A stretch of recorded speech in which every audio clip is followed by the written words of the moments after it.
안녕하세요. Welcome to Campsie Crafts. Today we will be creating a waratah together. The waratah is a flower that blooms during spring, and it is also the flower of New South Wales. The waratah has some thin parts in the middle, some larger petals, and some leaves. So let's have a go. The things you'll need for this activity are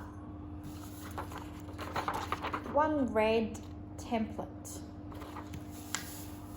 a green sheet for your leaves, one skewer, chopstick or straw for the stem, some double-sided sticky tape, some regular sticky tape, and a pair of scissors. When you receive your template, I need you to flip it over to the plain side and fold your paper in half. Increase it. When you open your paper up again, you'll see that you have a crease along the middle of your paper. You are going to take your scissors and you are going to cut. Now, I am cutting with the paper like this so you can see, but it is actually much easier if you hold it like this and cut down, not across like this.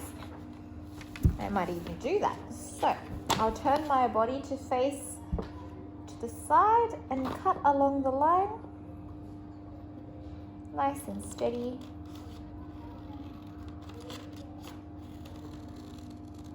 Nice, neat, precise cutting along this line.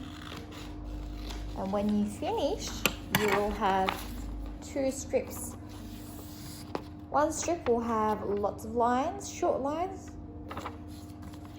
One strip will have your leaves. Actually, these are petals. Let's go and cut along these lines to create our waratah. The reason we are creating this waratah is because we are learning about the Ngoonungi or Ngoonungi season. For those of you who have learnt this in class, you will know that the Ngoonungi season is during September and October, so just past. But it is similar to our spring, what we know as spring. The weather is warm and there are flying foxes circling the sky. You may think, what is a flying fox? We have a flying fox in our playground. Flying foxes are actually very large bats. And they aren't the bats that eat mice or insects. Flying foxes are fruit bats.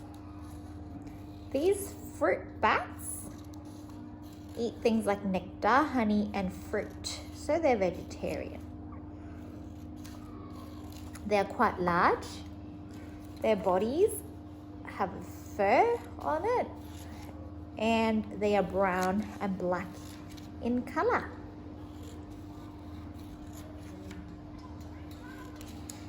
This flower that we are creating, the waratah, which is also a symbol of New South Wales, like I've mentioned before, blooms a red color during this spring season, the Ngoonungi season. It is now time to curl your flower.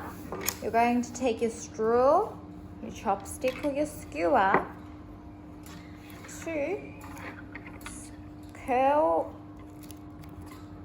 your fringe up like this. And when you release it, it will form a curl like that. Let me do it again, maybe closer. You hold it I do 3 or 2 or 3 at once, and I curl it. Oop, this one doesn't want to curl. Let's have another go. You curl it all the way to the middle and you release it. You can just manually curl that one. You release a little bit. So that is what we're doing all along. So this might take a while, but trust me, this is one of the most important parts. It's the trickiest, but the most important. Now, when the Waratah is red during the Ngoonungi season, remember how we talked about how in June and July, which is a bargain season or bargain season, we weren't allowed to eat shellfish. So we weren't allowed to eat the bimbles or the oysters or the periwinkles. We weren't allowed to eat them during that season because it may make you sick. Now, during this season, the Ngoonungi season of spring, you are now allowed to eat all your shellfish that you could not eat in the seasons before. The weather's getting warmer. Now, we are allowed to have a feast near the shorelines where these clams and shellfish live, and we're allowed to catch them and cook them and eat them. After we eat our shellfish, we aren't going to just put our rubbish anywhere. We're going to gather the shells and put them in the shell middens up above the coastline, okay, where the waves cannot destroy these shell middens. Remember, last week we learned about how shell middens are like books, not mittens, not the things that you wear on your hand, middens, middens. Yeah, middens. So they are like books because it tells the Aboriginal people or the Dharawal tribe what their ancestors used to eat. So we'll look at those empty shells that have dried out. They'll look at the shells and say, this shell is edible. And they will know exactly what to look for when they are hunting for shellfish. Shellfish don't really move, so we can say gathering shellfish instead.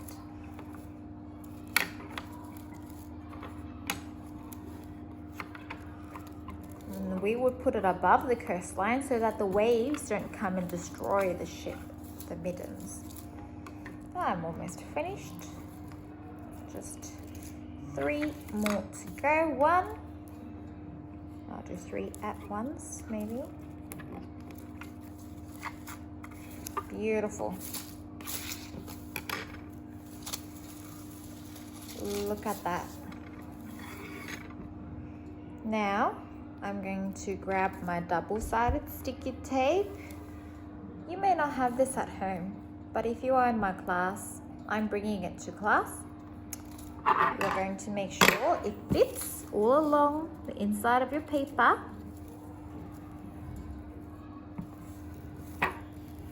Make sure that the double-sided sticky tape is stuck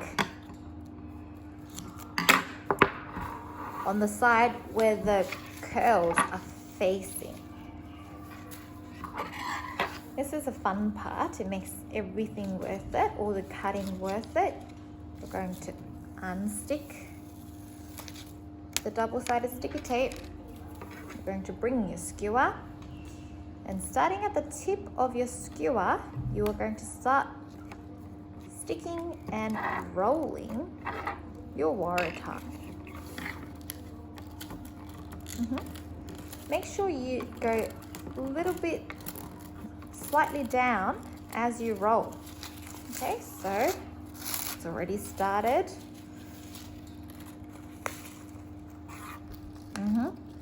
It's not exactly the same place. I'm going a little bit down as I roll.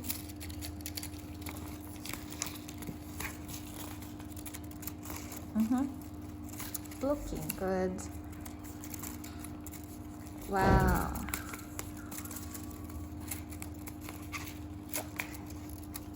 Last few bits are quite tricky.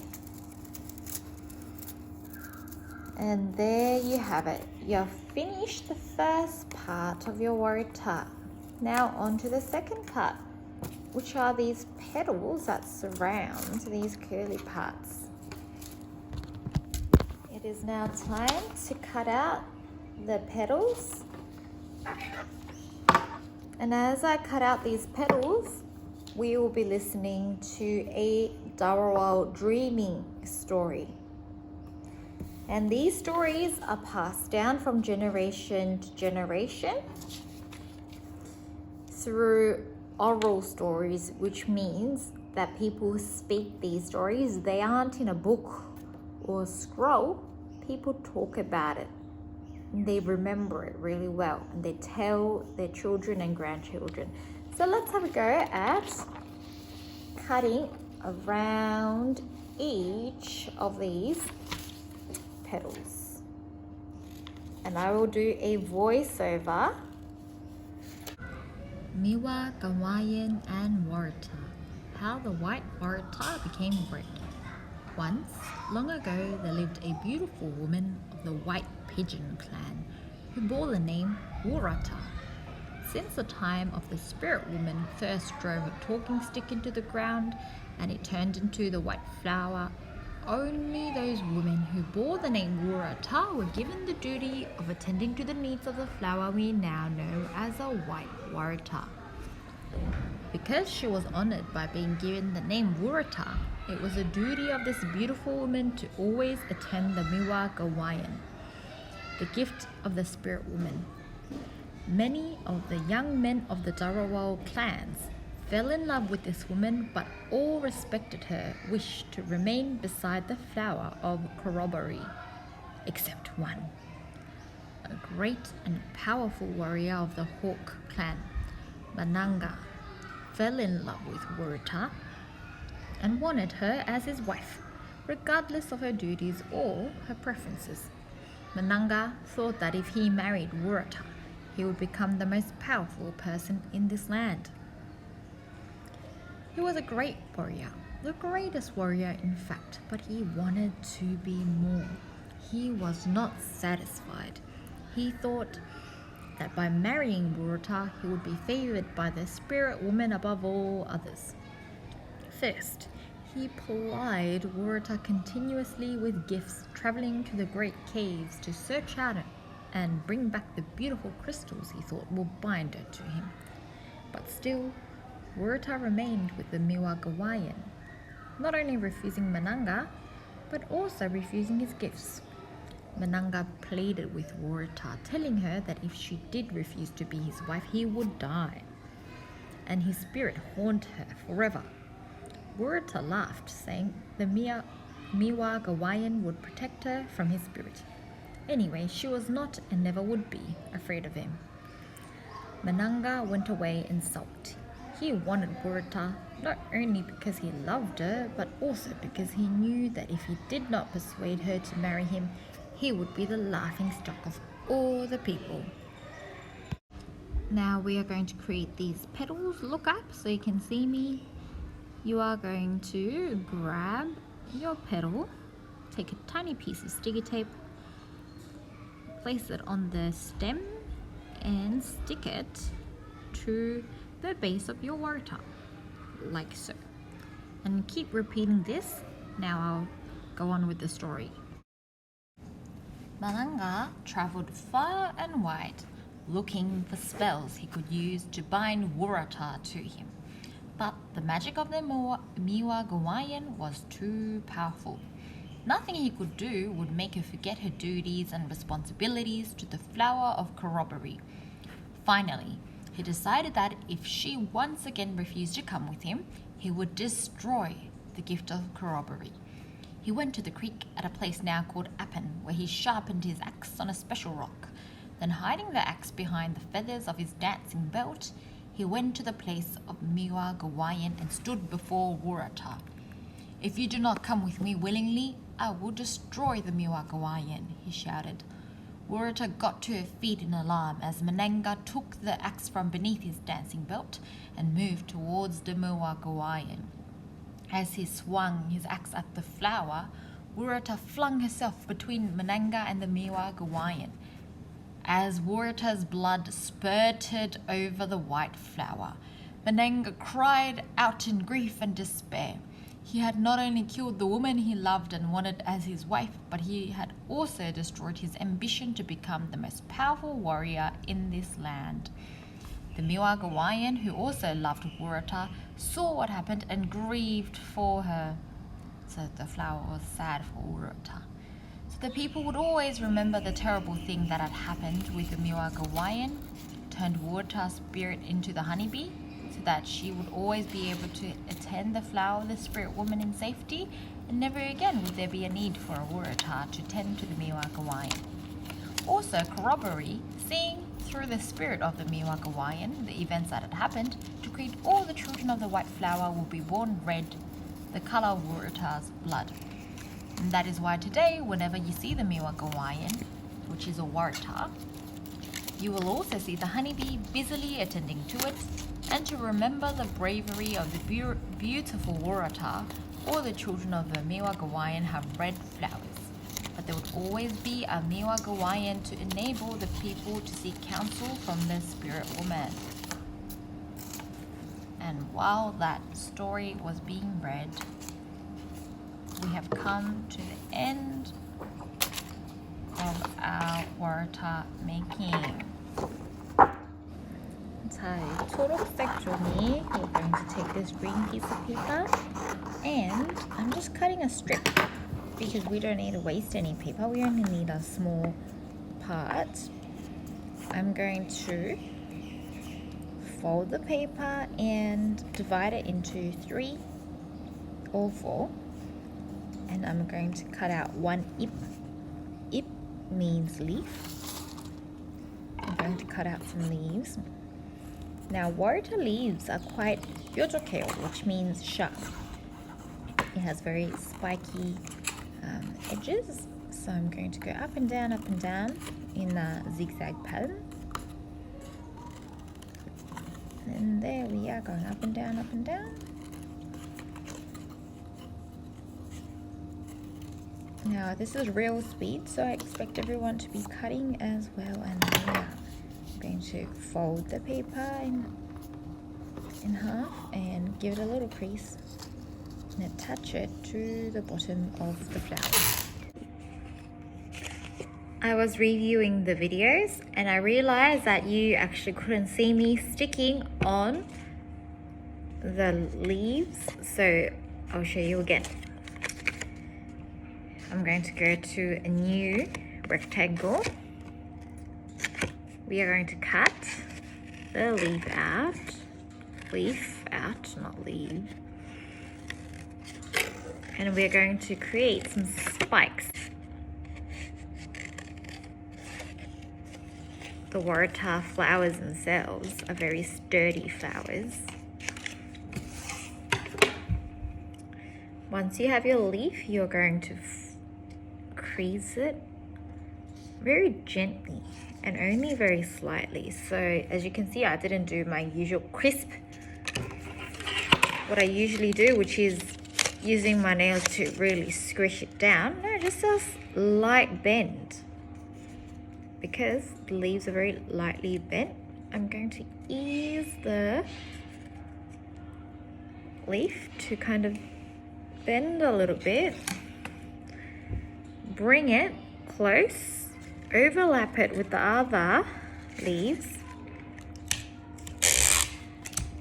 take a little piece of sticky tape and hold it down like this. And there you have it. You would have finished your Waratah. If you think it looks a little bit funny, that's okay. Just open them up a little bit and it'll look more like a Waratah. And you can even squish it down a little bit. And here are my 2 Waratahs. This one looks a little bit different because I didn't have any green paper when I made this one and I colored it instead, but I quite like the look of both of these. Have fun creating your Waratahs and I hope you enjoyed the dreaming story too. I'll see you around school.